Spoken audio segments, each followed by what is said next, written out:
ครับช่วงนี้กับฟังล่ำทรงดวงวิญญาณของหมอล่ำสมานชัยเพชรแท้นะครับพระเอกจาก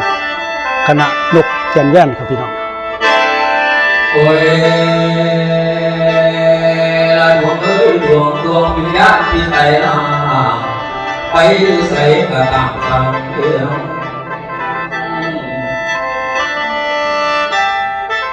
เลยวันนี้ขอเชิญดวงวิญญาณและให้เจ้ามารับรู้และเมื่อนี้ญาติเด้อพี่น้องตั้งบุญสาเป็นสุดทางไปน้อง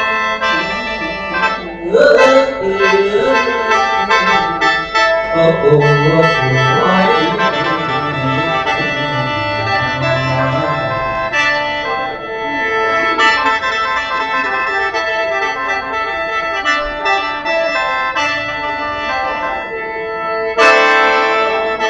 แล้วมาไปเรียกต้องเอาเรื่องทางเรื่องสังขา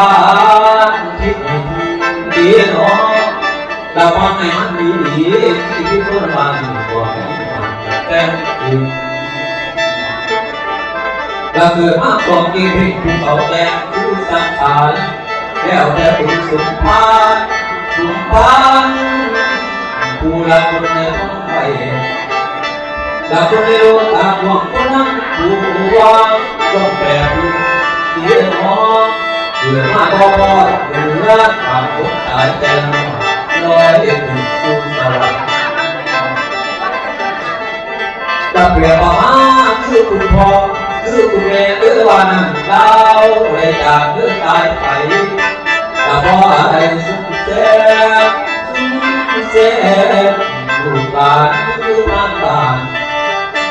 แต่พองานอยู่ร้านพี่ไทยหอดวันที่หอ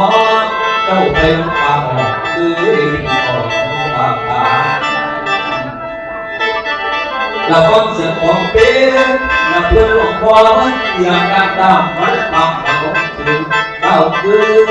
ยไปดังสิ่งเราเคยไปด้วยดังสิ่งเอาปืนยอเรามาเลยแต่เจ้าเมื่อไปน้ำเพื่อนก็มาลูกก่อนมาที่ต้นจากป่าวันหน้าแต่สมมาดีแล้วเดือนหน้าลูกรับเขาทุกเองลูกเองตาเสียงตัวมาที่เขาดาวบัดคุณพ่อหน้าบัดคุณแม่หน้าบัดแล้วไปเลี้ยวไปเลี้ยน้องหอดบอลถึงน้องลูกที่บ้านลูกหลานเลี้ยวจะคิดไปหลายแต่ที่ผิดก็ว่าไม่หาพ่อไม่หาแม่ถึงวันสิ้นท่านได้เสียงรำส่งวิญญาณในมาทีและเหมือนมีหมอละเมื่อดวงวิญญาณผู้ว่ารวมวิญญาณพี่น้องเป็นมาหลวงเทียบคุณลำส่งดวงวิญญาณที่ไปรักลำส่งทางดวงวิญญาณท่านไปสู่สวงสวรรค์จะไปสุดที่ได้ถึงบรรจบจงไปพบแต่ฟ้าสวรรค์จะพบทุกสิ่งได้ทุกอย่างดังใจพันต้องการและขอส่งดวงวิญญาณท่านไปสู่ตรงกองและเจ้าแหวนมองหัวใจ